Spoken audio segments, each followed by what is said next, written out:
ça l'affaire de l'hiver. Sans hésiter si l'on veut devenir durable.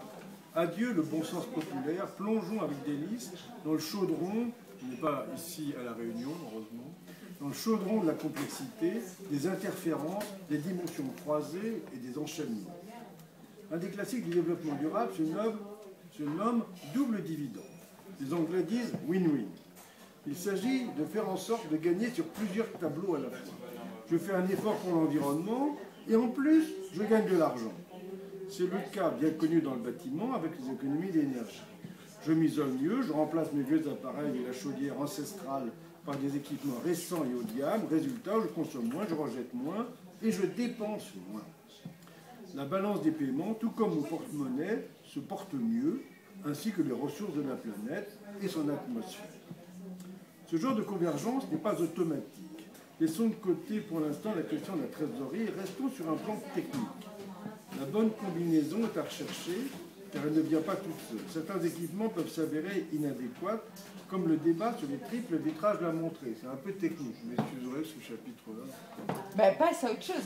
Non, maintenant on a faire avec, tout simplement. Aucune solution technique ne vaut pour le monde entier, et ce qui nous vient de pays au climat plus rude n'est pas pour autant intéressant dans nos contrées. Il faut à chaque fois trouver la bonne réponse. C'est heureux car nous évitons ainsi une bien triste uniformité. Un autre exemple bien connu, la limitation de vitesse sur la route. Ainsi, une seule décision et des dividendes multiples. Économie de carburant, moins d'accidents, moins de pollution. C'est presque un hasard. Les responsables de la sécurité routière et ceux de l'environnement naviguant à l'époque dans des sphères bien éloignées. Les exemples de double dividende sont nombreux. Ils sont parfois désobènes, tant mieux pour leurs bénéficiaires. Ils résultent le plus souvent d'un travail fin, abordant dans les aspects, tous les aspects d'une question. Bon, je ne vais pas... on peut... Alors, juste quand même, on avait prévu les épices, et je vais vous lire un tout petit peu les épices, parce que j'aime bien les épices. Ça s'appelle un rien qui change tout. Ah oui, mais il ne faut pas les... Pas entièrement. On fait un enregistrement, pardon. On ne peut pas leur... Ouais, mais je ne sais pas, parce qu'on a demandé, on a réservé. Alors, les épices, moi je pense qu'actuellement c'est quelque chose de formidable. Alors je vous lis ça.